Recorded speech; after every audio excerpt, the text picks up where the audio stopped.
Achieving a gorgeous grin from home isn't a total mystery with Bite Clear aligners. Just don't be surprised if all of your sleuthing friends start asking, "What's your secret?" Begin by ordering your at-home impression kit today for only $14.95. Bite Clear aligners are doctor-directed and delivered to your door. Treatment costs thousands less than braces. Plus, they offer flexible financing, accept eligible insurance, and you can pay with your HSA FSA. Get 80% off your impression kit when you use code WONDERY at Byte.com. That's BYTE.com. Start your confidence journey today with Byte. Acast powers the world's best podcasts. Here's a show that we recommend. What is The Briefing Room? It's a behind-the-scenes look at how the criminal justice system works and the lives of the people within that system. If you love true crime, well, these are the real people who do the job every day of making sure justice is served. Hi, I'm Detective Dave. I'm Detective Dan. Together, we have decades of experience in local law enforcement, a profession that we think is often misunderstood. So we're going to explore how to do it right, and we won't shy away from when it's done wrong. These are stories you'll hear nowhere else. Unique, frank, and unvarnished. From the team that brought you Small Town Dicks, this is The Briefing Room. Episode 1 drops on August 30th. We'll meet you in the briefing room. Acast helps creators launch, grow, and monetize their podcasts everywhere. Acast.com.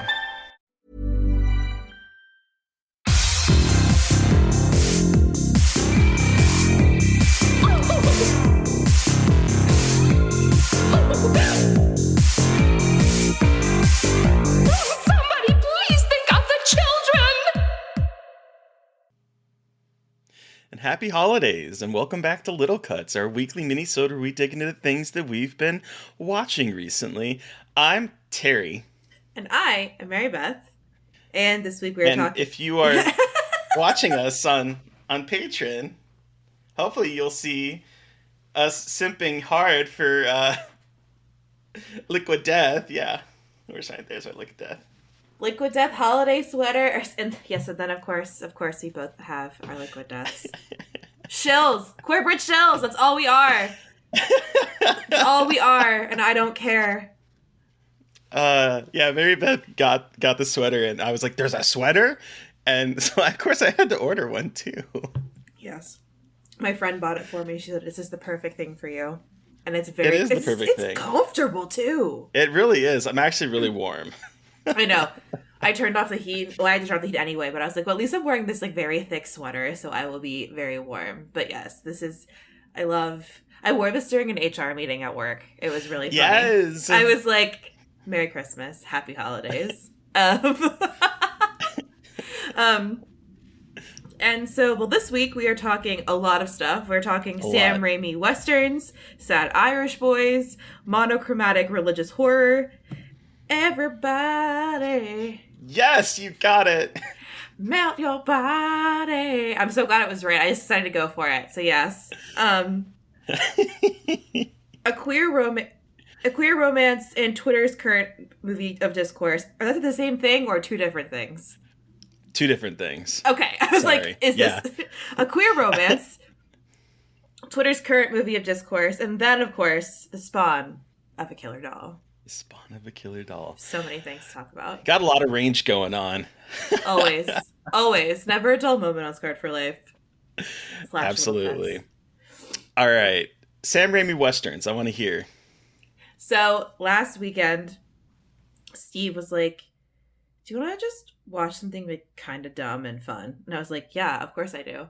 And he said, do you want to watch The Quick and the Dead? It's on Netflix. And I was like, what is that? He's like, you don't know what The Quick and the Dead is? I'm like, no, I've never heard of it. He's like, it's the Sam Raimi Western with Sharon Stone, like, playing Clint Eastwood. And I was like, turn it on immediately. And let me tell you, folks, it's good as hell. It's goofy as shit. It's a Sam Raimi movie, but it's a Sam Raimi campy take on a Western. And it's incredible. Sharon Stone has never been hotter and never been... Like, she is incredible in this movie. She plays a woman who comes to compete in a quick draw elimination competition in the Wild Wild West to basically, we find out, enact revenge against someone who killed her father. And it's just like a bunch of weird characters and people shooting each other real fast. And it's really fun and it's really good. Leonardo DiCaprio is in it. And so is Gene Hackman and Russell Crowe. And everyone's like kind of hot and like sweaty and dusty and shooting guns real fast. It's great.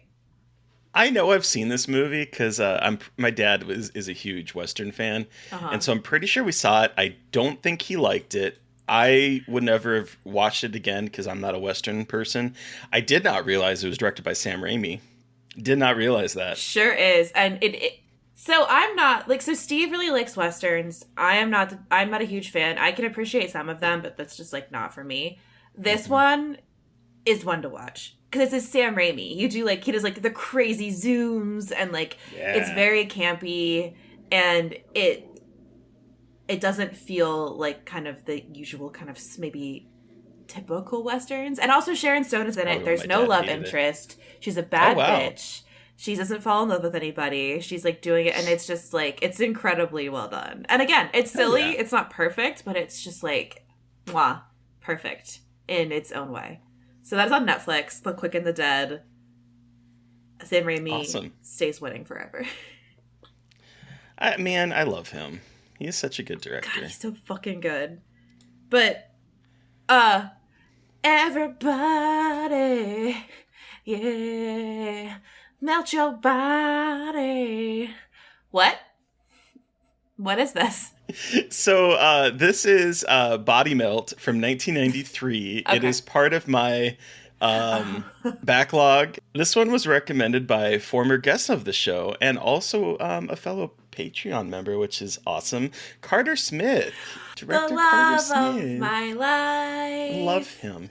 He's such a wonderful human being. Carter is the best.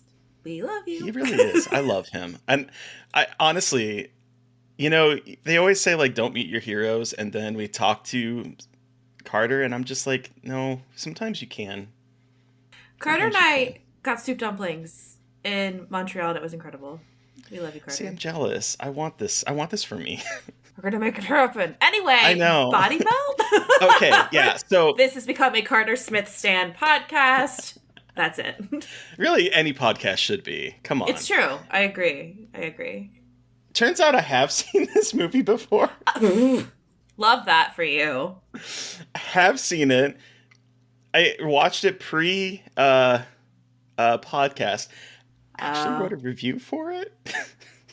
But this was like one of the first things that I did when I had my site, and I completely forgot until I started watching this. I was like, oh, I remember this movie. So if anyone is watching my letterbox and sees that it is a repeat, yes, it is a repeat. But boy, is this a fun movie. It's a Australian film that like takes a whole bunch of subgenres. There is a little bit of like hillbilly horror. There's a little bit of like medical horror. There's a cop procedural in the middle of it. There's like a town or like a small little cul-de-sac of a place that is being experimented on. And it opens up with like a really cool synth track and a hot sweaty woman and a hot sweaty man. They get dick in like the first 2 minutes of the movie. Sick. She has injected him with this experimental drug because he is finally getting a conscious and doesn't like what they're doing. He ends up driving to the cul-de-sac where they're experimenting on these people, crashes, and tentacles start pouring out of his throat, and he dies. The cops show up and start investigating it. And then we follow the people of Pebbles Court, which is this small little cul-de-sac that is apparently owned by this pharmaceutical corporation, and they're giving him vitamins and stuff to take every day. And they're trying out this new vitamin on the people, and so we follow each individual family a little bit as they go on their things. There's two guys that go on like a trip and end up getting caught in like a Texas Chainsaw Massacre kind of situation. That is also connected with the pharmaceutical company. So there's a lot going on here. The editing is really good. There's a lot of really cool editing shots in this, particularly intermingling different things that are happening into like one giant like shot that really works really incredibly well. The special effects are fantastic. There's a lot of there's an exploding penis. We have a sentient placenta. That's not, I'm going to say that's a phrase I never thought I would ever hear in my life. And I have. So thank you for that, I think. You're welcome. There's a lot of goop, a lot of goo, a lot of people having tentacles coming out of various parts of their bodies. It's a blast. It's a lot of fun. It's a Vinegar Syndrome release. I had as much fun rewatching it as I did the first time. This is one of those gems. So thanks, Carter, for having me watch this again. But I totally forgot that I'd seen it before. But I'm glad I did. I think I get Body Melt and Street Trash mixed up together because they both involve people melting. Mm-hmm. So I know they're very different-ish. But I mean, kind of similar. Similar. But I really want to watch this one. It's good. I think it's on Tubi. Oh, yeah. Okay. A lot of Vinegar Syndrome stuff has been on Tubi, I've noticed. I've been watching it off my Blu-rays, but yeah, so it's out there. I highly recommend it. This was a fun one. Yeah, okay. Taking a swing to something different. What Sad Irish Boys is this? I'm guessing this is Banshees. Yes, this is the Banshees of INISHERIN, the new Martin McDonagh movie. I am trying to get through the list of like things I want to watch before the end of the year. That's not just horror. And this was one very high on my list. I love his movie In Bruges, which he did previously with Colin Farrell and Brendan Gleeson, who both again star in this film. And so I was very excited to watch it, and I kind of forced my family to watch it when I was home over the weekend. I was like, oh yeah, this is a really good movie. But my 20-year-old brother had already seen it. I was like, I love this movie. And I was like, okay, little cinephile. Like, that's exciting to you.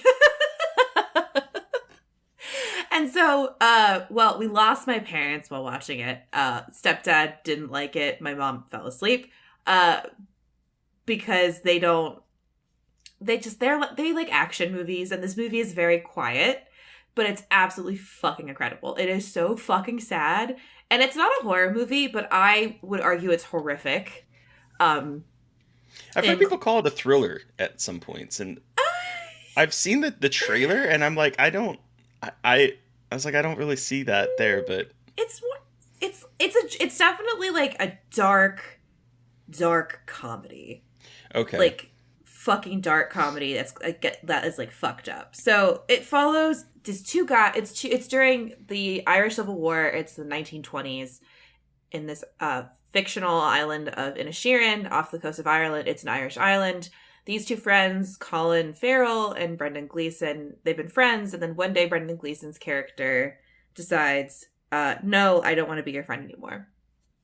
And Colin Farrell's character, Pádraig, I think is how you say it, Pádraig is like, what the fuck? I want, like, we've been best friends forever, I don't understand.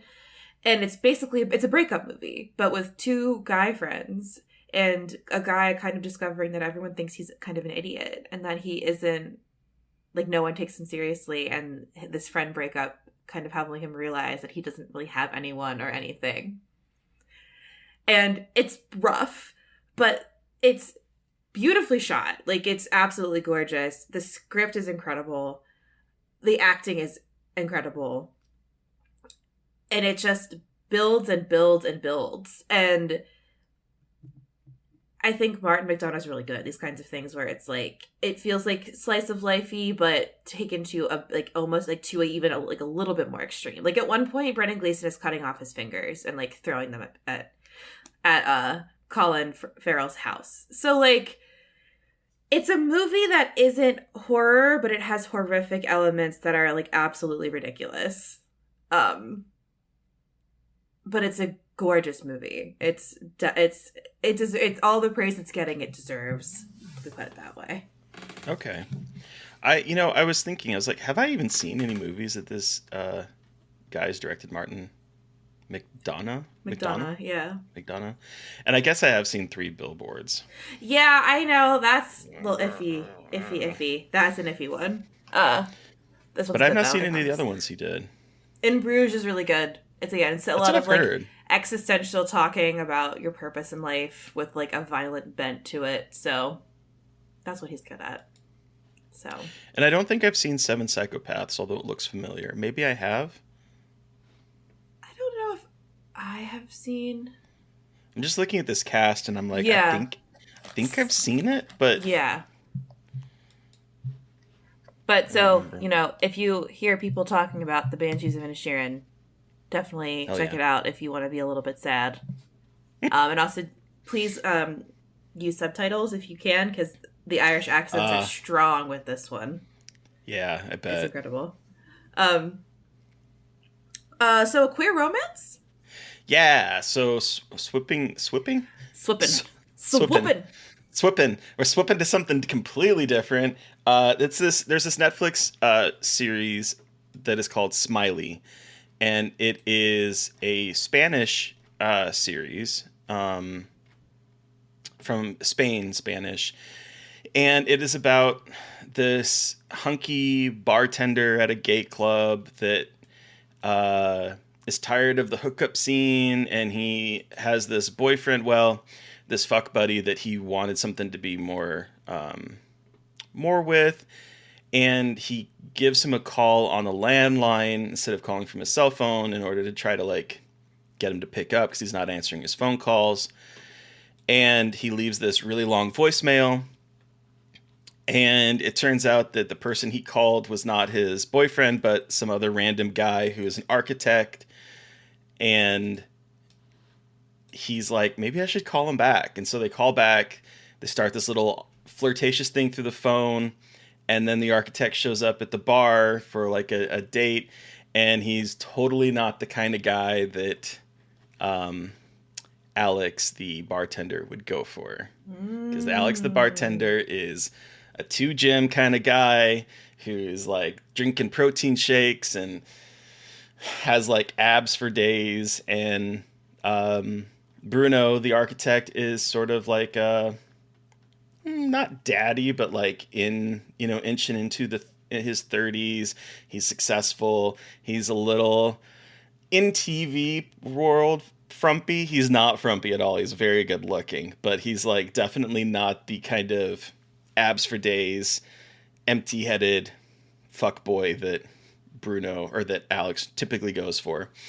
And if through like a whole like eight episodes, it kind of follows them sort of like missing each other, hooking up, maybe thinks something's there, but there's a problem in the queer community where it's almost like people want to win something and want to be the kind of not feel like they need to be attached. And so there's like that plays with that expectation where that we see inside both their heads at one point as they like see the scene play out in like a more beneficial way. And then because no one wants to make that first move and be vulnerable, they just end up leaving. And so there's like a lot of that going on here, and we start following them, and we follow the side characters. There's like a straight couple that are friends with the architect, and we also follow Bruno's bar owner friend, a woman who is a lesbian and is wanting something more from her relationship. And so we follow all these different characters, and it's this little kind of funny, sad, surprisingly moving portrayal of dating in the queer community in 2022. And it's good. I really enjoyed it. Smiley, it's on, where is it streaming? It's on Netflix, and it's called Smiley. Cool. And it's really good. I've never heard of it. I highly recommend it. I had not heard of it. It just debuted, I think, the 7th of this month. So it's new. That sounds. And I think it's kind of flying under the radar, but yeah. I recommend it. Hell yeah. Okay. Cool. Monochrome religious horror, though. Boy, we are just woo. whiplashing. So again, trying to get through my 2022 releases. I watched The Righteous directed by Mark O'Brien. This came out in 2021, like in the festival circuit, but it didn't come to Arrow. Like it didn't get a wide release until this year. So I'm considering it a 2022 release. Mm-hmm. But it is black and white religious horror film where Henry Henry Caesarni plays a man who was once a priest but fell in love with another woman, so he left the church to be with his wife, who's played by Mimi Kuzik. Mimi Kuzik. And we're just having problems with names today. Yeah, but the two of them, it's like it's really interesting because it's like you don't see older couples in horror and older couples who got together later in their lives, kind of, and you don't see that a lot. Like older couples who get together later in their lives and like are really happy and in love with each other, and we see that here. But they also have suffered a loss, and they go to a very like isolated place to kind of sit in grief and kind of heal. And then one day, a young man stumbles out of the woods screaming and says, "I've been hurt. Like I need help." And they let him into their home. And this man, played by Mike O'Brien, who is the director, is sinister and insidious, to say the least. So this is another movie that is very much about monologues. Watching a lot of talking movies this week. Very much about discussing faith and like sins of the past, etc. But the way that it's performed is incredible. Henry Caesarni is like on another level in this film. He's absolutely incredible, and all of the performances, like the trio of Caesarni, Kuzik, and O'Brien, it's incredible to watch. It's kind of like it gives you goosebumps, and then the score is also absolutely incredible. Let me find who did the score, but it is downright chilling, and it is obviously a religious horror film, but it's not like possession horror, and it is a lot of talking about faith, but it's also talking about like an angry God, a God that is not the merciful God perhaps we think of, and I think that it gives me, it's not exactly like The Dark and the Wicked, but it kind of gives me similar vibes. Like I was going to ask because you were like when you were explaining this, I was definitely feeling a little bit of Dark and the Wicked vibes. Yes, it definitely has the Dark and the Wicked vibes for sure. Way more dialogue, but it was one of the movies I've been like really wanting to see and trying to make time for, and I'm so glad I did. I don't know if it's going to crack my top 10, but like it's just one of the more beautiful movies I've seen this year, and also a movie that has like one of the most foreboding and like just discomforting vibes I've seen in a very long time. Like the atmosphere of it is incredibly unsettling. So highly recommend. It's on the Arrow video player. If you subscribe to that, you can also find it on VOD and things like that. But I have an account, so it's another one that's kind of falling under the radar. It seems like a little bit. The Righteous? Yeah. It's so weird. Like it had. Sorry, Andrew Staniland is the composer, but it was so weird. Like it had all this festival buzz, and then it came out like middle of the, like, I think July or something, and like no one ever talked about it again when it came out, which is so weird and a bummer. So hopefully, I've been trying to be like, people watch it. It's really good. One of like the most, I think one of the most like technically beautiful movies of the year. So check it out. I think so. I think it's like impeccable. Like it's black and white, but I think it's done impeccably. So check it out. And we're gonna do another swing from tiny indie horror movie to I'm assuming not that. So the subject of Twitter discourse, Terry. Yeah, and I didn't know if I was going to talk about it or not, because there's a lot of discourse around James Cameron and a lot of discourse around Avatar: The Way of Water, and some of it I think is definitely warranted. Yeah, but I love this movie. Okay, I loved Avatar: The Way of Water. Yes, some of art kind of made me feel a little icky because we're still playing with the idea of people inhabiting the Na'vi bodies that aren't Na'vi, and there's definitely a lot of subtext and a lot of things you can look into that there to find problems with. Absolutely. But what I think this movie does incredibly well is it focuses on a blended family.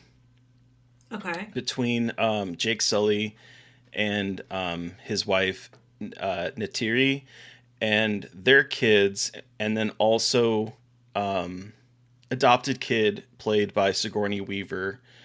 Wait, what? Who is? Yeah. So I'm going to talk a little bit about the intro spoilers. This is a very long movie, and this is only spoilers for like the very first opening bit. So when Sigourney Weaver's character died in the first movie, her avatar was somehow pregnant. What? By who? What? That is a question. That is a question. And gives birth to Kiri, who the Sullys have adopted into their family. We also have a young kid named Spider. I saw the memes about Spider. Who is I enjoyed watching Spider, but it is a very silly little side story where played by Jack Champion, and he is the son of Quaritch, Stephen Lang's character from the first movie. And because he was born on Pandora, he was not old enough to go into the sleep pods to leave, and so he is the first human to grow up on Pandora. And he also kind of gets sort of semi-adopted by Jake and Natiri. And so it's about like this family core that are trying their hardest to stay together and raise their kids and have a life while Stephen Lang ends up coming back in a form of an avatar and is on like a rampage to murder him and his family. And so they leave the Na'vi tribe that they were with and go to find the Water tribe and live and start picking up that. So most of the movie is about them kind of assimilating in this other tribe and learning how to hold their breath underwater, learning how to swim, all that kind of stuff of living there as opposed to being sky like tree people.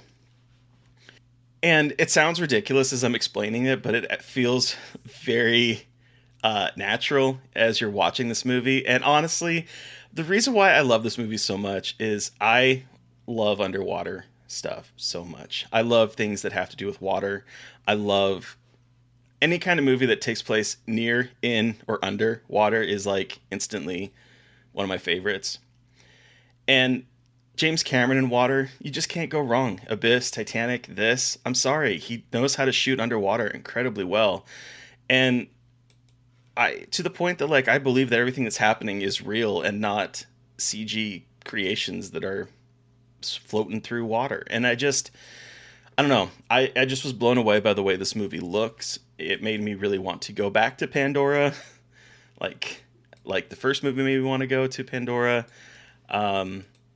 So I think, and there's a lot in here about conservation, about the importance of keeping nature, and so there's a lot of like hippy dippy kind of stuff in here. And yes, there is some very problematic aspects of it, but I don't think it's necessarily as black and white maybe as people want to do on the internet.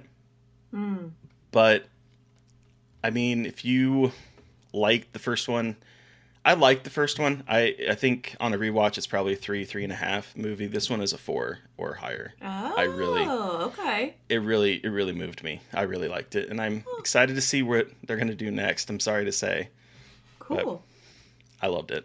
Yeah, it sounds ridiculous, but like Avatar is ridiculous. I feel like seeing it is what is so incredible about it, like how they accomplish it. I've never seen a movie as beautiful as this. Huh. Okay. Or as well realized, I would say as well. You might have piqued my interest in going to see it, because I really didn't have much interest in seeing it. But... And he knows how to shoot a climax. The end of this movie is thrilling. very absolutely curious thrilling. to see how they're going to do. It was like they're doing a 5 in total, 6. Well, so he has like plans all the way up to I think 5 or 6 movies, but he's shot 3 has been shot, and they shot the first act of 4 because I think there's probably going to be a time jump. I have a feeling that once we get into 3 and 4, we're going to be leaving Jake and Natalia behind for their kids, and so I think that in 4 potentially there would be like a time jump. Okay.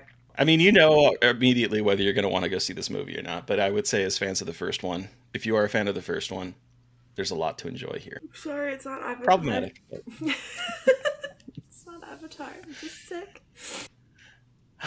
And now, I'm not. I'm curious to hear what your thoughts are on this movie, having seen it for the first time. We are talking The Seed of Chucky. Seed of Chucky. We are. This franchise is really good at swinging in quality. Is how I will start this conversation. I didn't dislike it, but I loved Bride so much. And I think that I had been so hyped up about watching Seed of Chucky because of all of, I've edited and read a lot of articles about this movie and its use of, like non-binary, about, Glenda being a non-binary, gender non-conforming trans character. And I was excited to watch it. It didn't land as much as I thought it was going to for me. I think it feels like they saw the success of Bride of Chucky and that humor, and they swung really hard to be like, oh, people like this kind of like the one-liners, like the even more one-liners with Tiffany and all of that. And like they didn't always land. They felt a little bit cheaper and not as clever.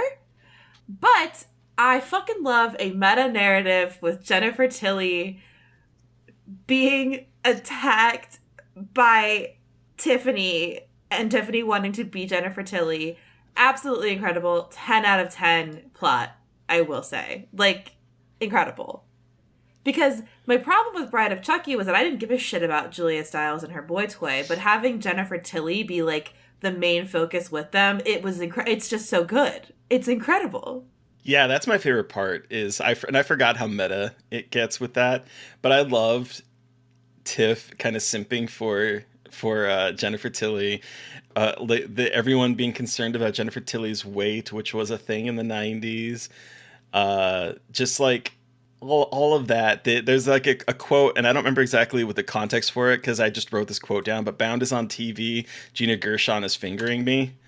Oh, yeah. Oh, they're on the phone. They're on the 3 call, and it's Tiffany on the phone with the assistant, and they're like, "What?" And their assistant's like, "Why are you screaming, Jennifer?" She's like, "Oh, it's Bound on the TV." Yes, okay, that's right. So I full disclosure, I watched this early, like Saturday night, and I think I was falling asleep from Ambien. So like I had my phone up and I was taking notes on it because I had a lot to watch this weekend, and I was like, if I don't watch this now, I don't know when I'm going to be able to watch it next. And so I was watching it there, and so I just had that line down. Apparently it made Ambi and Terry laugh, and I was like, I don't remember the context for this line. I do like that Jennifer's assistant is sending her fake fan mail. Like there's a lot of sort of like making fun of herself in a way that I thought was really interesting, particularly considering the time period this was coming out on, and her career was waning in a way. I love that. I love that, like that self-awareness of kind of her being, I like the reinventing myself as the Virgin Mary, and like yes, in Redman's movie. I love that kind of poking fun at herself, and I think I always thought she was so charming, but this is like she has such a sense of humor about herself and what she's doing, and you can tell she loves doing it. She's like, yeah, I'll voice a fucking killer doll.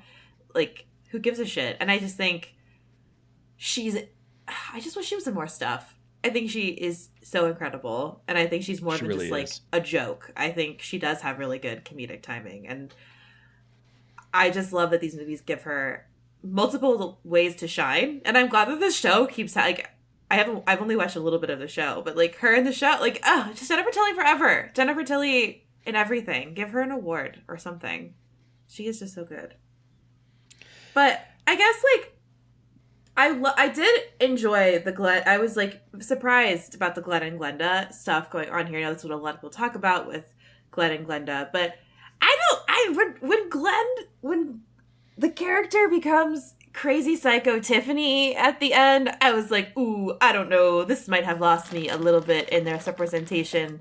We are going into like Norman Bates, Buffalo Bill territory of like, because again, they have these really great conversations of like, sometimes I'm a boy and sometimes I'm a girl. It doesn't matter. And I was like, okay, like I'm feeling these conversations, but then all of a sudden it becomes like the evil, almost evil trans character trope.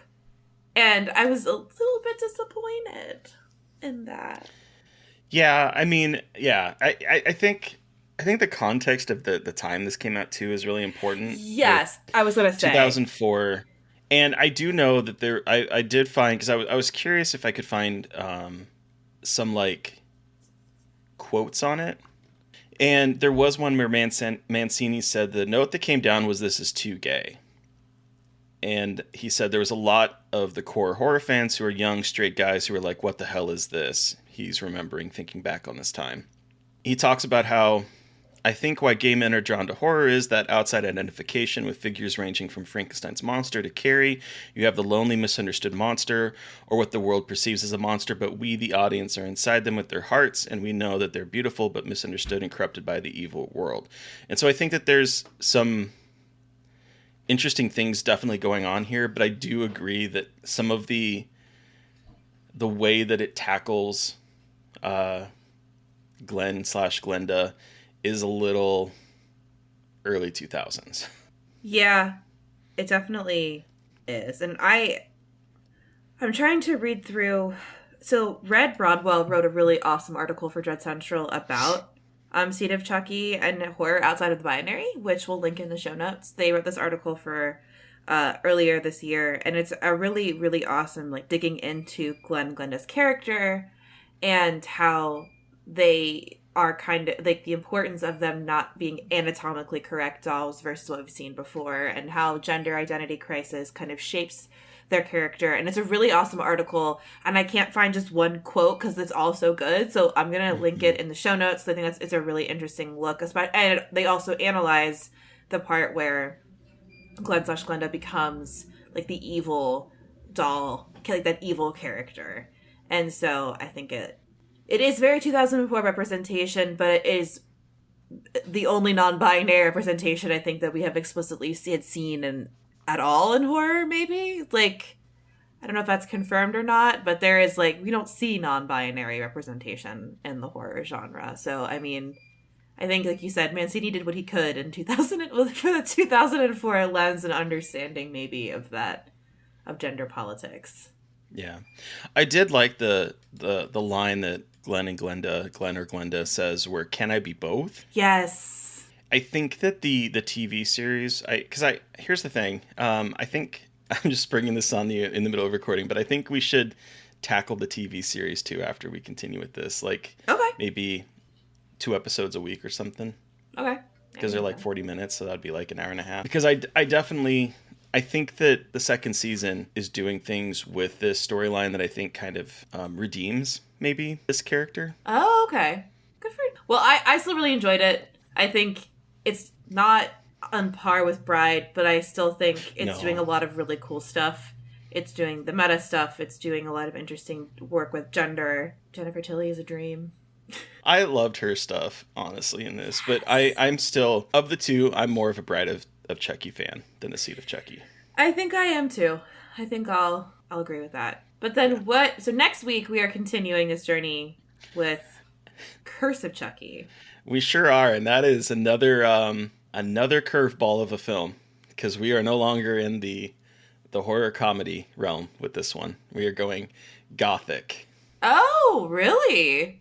I know that Fiona Dourif is in this one, or she comes like this and she's introduced. So I'm excited for that. I like this one a lot. Okay, there's such a like big time chunks in between these movies. Yeah. It's wild. Yeah, because what Bride of Chucky came out in 2004. 90. Oh, no. Bride of Chucky came out in 98.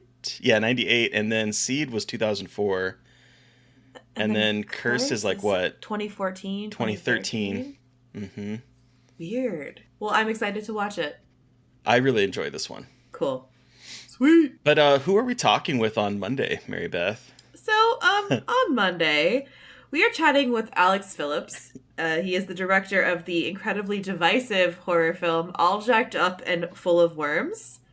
Yeah. And we're talking about A Clockwork Orange. So it's a wild conversation, everybody. About two very wild movies. Two very wild movies. So buckle up. It's a weird one. Get some. But listeners, you've heard from us. We want to hear from you.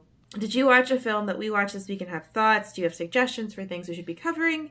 Send us an email at scarredforlifepodcast@gmail.com or reach out to us directly on Twitter. I'm at MB McAndrews. And I'm Gaily Dreadful. And of course, don't forget to follow the podcast on Twitter at Scarred Podcast. And please don't forget to review, rate, subscribe, and sign up for our Patreon. We had 2 episodes drop for the highest tier. You could be watching us right now with our fun, little surprise festive shirts. There's some antics that happen sometimes.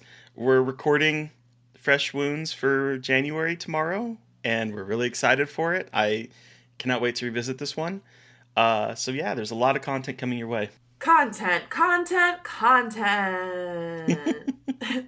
Thank you to Eric Carr for artwork. Thank you to Sean Keller for our music. Thank you everyone for listening. Please stay safe out there, but most importantly, stay creepy. And until next time. Oh, won't somebody please think of the children?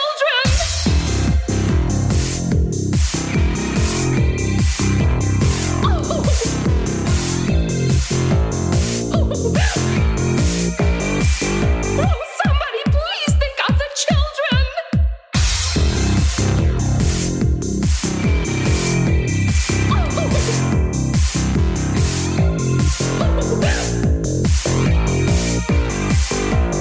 Somebody please think of the children!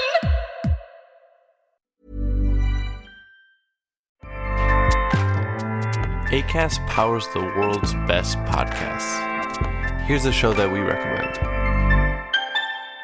What is The Briefing Room? It's a behind-the-scenes look at how the criminal justice system works and the lives of the people within that system. If you love true crime, well, these are the real people who do the job every day of making sure justice is served.